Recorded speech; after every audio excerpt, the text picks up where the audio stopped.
A santa paz de Deus, que a paz, o amor, a graça e as bênçãos do Senhor estejam aqui mais esse dia junto com a gente, em comunhão com Deus, para que nós possamos cumprir com o nosso propósito e fazermos a leitura diária da Bíblia. Hoje, com a ajuda de Deus e a guia do Espírito Santo, nós vamos fazer a leitura do livro 2 de Samuel, capítulo 16. É muito importante, irmãos, que vocês ficam até o final do vídeo, porque essa história não termina no capítulo 16. Nós ainda vamos falar sobre esse mesmo assunto no capítulo 17, no capítulo 18. Então é importante que vocês fiquem até o final, para que amanhã, quando nós postarmos um outro vídeo com um novo capítulo, você possa estar entendendo. Esse é o propósito da leitura diária da Bíblia, que a gente faça a leitura regular da Bíblia, que a gente começou lá em Gênesis capítulo 1, e hoje nós estamos em 2 de Samuel 16, e nós estamos trazendo a cronologia, os fatos como eles aconteceram. Por isso que é muito importante seguir todos os dias e assistir até o final do vídeo, para que você não perca a linha de raciocínio, porque essa é a verdade a respeito da palavra. É isso que nós oramos todos os dias, que o Senhor nos dê a luz da palavra, a luz da verdade, do entendimento da palavra sagrada de Deus, a Bíblia. Então, fica até o final. Antes da gente começar, bem rapidinho, se inscreve no canal se você não é inscrito. Não se esqueça de ativar a palavra todas. Se esse assunto te interessa, se você verdadeiramente gosta de estudar a Bíblia e falar do Evangelho de Cristo, deixa também o seu gostei. E não se esqueça, compartilha com as outras pessoas, com todas as pessoas, porque é nosso dever evangelizar. E por favor, fale de Cristo para as crianças. É muito importante que as crianças saibam a verdade a respeito de Cristo Jesus. O quão amoroso Deus nos deu o seu Filho para vir nos resgatar e pagar nossos pecados. Tragam as crianças para assistir desenhos que falem de Cristo, músicas, hinos que falem de Deus, que louvem a Deus, vídeos que falem sobre a palavra, sobre a verdade do Senhor. As crianças são o nosso futuro e é o nosso dever ensinar a elas a verdade de Deus. Glórias a Deus. Vamos começar? No verso 1 diz assim: E passando Davi um pouco mais adiante do cume, eis que Ziba, o moço de Mefibosete, veio encontrar-se com ele, com um par de jumentos albardados, e sobre ele 200 pães, com 100 cachos de passas, e 100 de frutas de verão, e um odre de vinho. E eis que Davi perguntou a Ziba: Que pretendes com tudo isso? Então Ziba responde: Os jumentos são para a casa do rei, para se montarem neles, e os pães e as frutas de verão para os moços comerem, e o vinho para beberem quando estiverem cansados no deserto. Nesse momento, Davi pergunta para Ziba: E o seu senhor, Mefibosete, onde ele está? Nesse momento, irmãos, começa uma grande mentira. E é sobre isso que nós vamos falar nesse capítulo. Da mentira, do poder a qualquer custo, do ego, e nós vamos falar também de ironia. Então presta bastante atenção, porque aqui Ziba vai contar uma mentira a respeito de Mefibosete, dizendo: Eis que Mefibosete ficou em Jerusalém, porque disse: Hoje me restaurará a casa de Israel o reino de meu pai. Lembre-se que Mefibosete, ele é aleijado das duas pernas. Então, aqui não diz se ele era um cadeirante, aquela pessoa que realmente não andava, ou se ele tinha somente dificuldades em andar. Mas a Bíblia diz que ele era aleijado das duas pernas. Naquela correria toda, onde o rei Davi sai fugindo com o povo, com seus homens, Mefibosete certamente teve dificuldades para acompanhá-los. Ziba, ele está se aproveitando da situação de Mefibosete para que ele se saia bem diante dos olhos do rei. Então, quando ele conta essa história para o rei Davi, que Mefibosete quer o reinado, porque afinal ele é filho biológico de Jonatas, aquele que por direito herdaria o reinado de Saul, Davi, irado, responde para Ziba: Eis que teu é tudo quanto tem Mefibosete. Nesse momento, Ziba se inclina diante do rei, adora o rei e jura para ele fidelidade. Essa primeira parte termina aqui e nós vamos dar continuidade nela no próximo capítulo. Agora nós vamos falar de uma outra pessoa, de uma outra história, e guardem bastante esse nome, Simei. Então diz assim no verso 5: E chegando o rei Davi à cidade de Baurim, eis que dali saiu um homem da linhagem da casa de Saul, cujo nome era Simei, filho de Gera, e saindo, ia amaldiçoando e apedrejando com pedras a Davi. Esse Simei, ele é da linhagem de Saul, da família de Saul.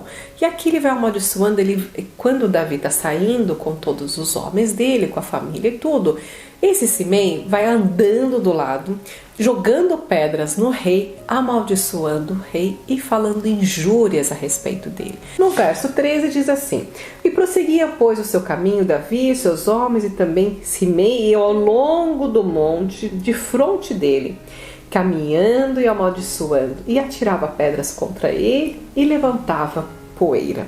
E o rei e todo o povo ia com ele, e chegaram cansados e refrescaram-se ali. Glórias a Deus. Essa parte de Simei também dá uma pausa aqui, nós vamos ver no próximo capítulo. Agora nós vamos falar sobre Absalão. No capítulo passado, termina o capítulo 15, quando Absalão e Husai, o melhor amigo de Davi, chegam em Jerusalém ao mesmo tempo. Quando Husai encontra com Absalão, ele sauda Absalão: Viva o rei! Viva o rei! Nesse momento, Absalão questiona ele: O que você está fazendo aqui? Eu estou servindo o rei. Ele fala: Como assim servindo o rei? Você servia a Davi, o que você faz aqui? Ele fala: Eu sirvo ao rei. E você é o novo rei, o escolhido de Deus, e me seria certo servir ao novo rei, que é filho do rei anterior. Absalão acha normal, né? Ele está ali, ele é um conselheiro, ele está ali para servir ao rei, independente de quem seja. E outra coisa, Husai é um homem sábio. É interessante para Absalão ter também os conselhos de Husai, e nós vamos estudar no próximo capítulo o quanto Husai vai fazer de diferença nesse reinado de Absalão. Glórias a Deus. Então ali os dois se acertam e Absalão agora quer saber qual é a próxima atitude dele, qual é o próximo passo dele. Mas lembre-se que o conselheiro principal não é Husai, mas é Aitofel.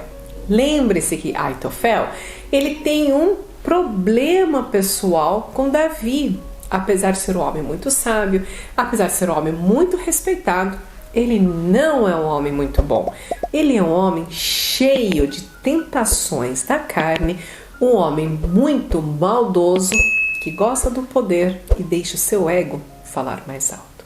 Nesse momento, ele aconselha Absalão a fazer o seguinte. No verso 21, o conselho de Aitofel é o seguinte: Entre as concubinas do teu pai, aquelas que ele deixou para guardarem a casa, e assim todo Israel ouvirá que fizestes aborrecível para o teu pai, e se fortalecerão as suas mãos de todos que estão contigo. É tão irônico essa parte, irmãos, porque Absalão foi aquele que matou o próprio irmão, Amon, porque Amon havia desonrado a sua irmã Tamar. Mas aqui nesse momento, ele está fazendo a mesma coisa, ele vai desonrar todas as mulheres, inclusive desonrar o pai dele, para mostrar para o povo que ele é inimigo de Davi. E assim as pessoas que estão do lado dele vão ficar ainda mais do lado dele, porque afinal ele declarou verdadeiramente guerra para Davi. E ele tem relação com elas, não é no secreto. Eles armam uma tenda no terraço do palácio. E ele tem relação com todas as 10 concubinas diante dos olhos de todo o povo.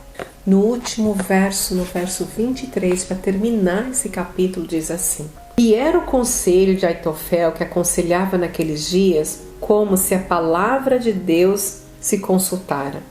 Tal era todo o conselho de Aitofel, assim como Davi também para Absalão. Amém, glórias a Deus. Aitofel era um homem muito poderoso, era o principal conselheiro, mas assim como nós conversamos, já estudamos em outros capítulos, devemos ter muito cuidado com aquelas pessoas que nos aconselham, com aquelas pessoas que nós temos como amigo, porque aqui Aitofel ele só prega a maldade, a desonra, a humilhação e também tudo que vai contra os princípios de Deus, da família, da moral. Esse era o conselheiro de Absalão. Mas o Senhor vai tomar providências. Deus é justo em todos os momentos. No próximo capítulo, nós vamos estudar qual é a providência do Senhor contra Aitofel. Glórias a Deus. Irmãos, aqui nós estudamos sobre a mentira de Ziba, estudamos sobre a loucura que faz Simei de jogar pedras no rei. Nós vamos ver as consequências que vai ter Simei e também o mau conselho de Aitofel para Absalão. Tudo, irmãos, são escolhas. Ziba escolheu mentir para o rei Davi. Simei, ele escolheu desonrar, desacatar e amaldiçoar ao rei. Absalão escolheu acatar o conselho de Aitofel e desonrar essas 10 concubinas. Nós temos o livre-arbítrio, são escolhas que nós fazemos. Todos eles escolheram o lado mau, mas nós temos a clareza da palavra de Deus e temos consciência de fazermos as melhores escolhas, aquelas que agradam verdadeiramente ao Senhor. Nessa mesma comunhão, irmãos, vamos agradecer a Deus pela leitura desse capítulo e pelo entendimento que o Senhor tem trago para nós. Glórias a Deus, aleluia. Nosso Deus e nosso amado Pai, queremos te agradecer, Senhor, mais um dia de vida. Te agradecer pela misericórdia que tem tido conosco e também, Pai, pelo estudo da Tua Palavra, que o Senhor grandemente tem nos abençoado e por isso nós vamos te pedir. Continua, Pai, nos cobrindo com a Tua mão maravilhosa, com a Tua destra. Abra, Senhor, os nossos olhos e principalmente o nosso entendimento para que nós possamos ver com clareza a Tua verdade e o Teu amor por nós. Vamos te pedir também, Senhor, perdoa os nossos muitos pecados. Somos fraquinhos, errantes, mas cheios de vontade de servir nessa terra. Tudo te agradecemos e te pedimos, em nome do Teu Filho amado, nosso Senhor Jesus Cristo, que vive e reina eternamente. Glórias a Deus, aleluia. Por tudo, Deus seja louvado. Muito obrigada por você ter ficado até o final. Você vai ver que é realmente muito importante estudar o capítulo de hoje para que você possa estar entendendo os próximos capítulos. E eu te espero amanhã para mais uma leitura diária da Bíblia. Um beijo. Tchau, tchau.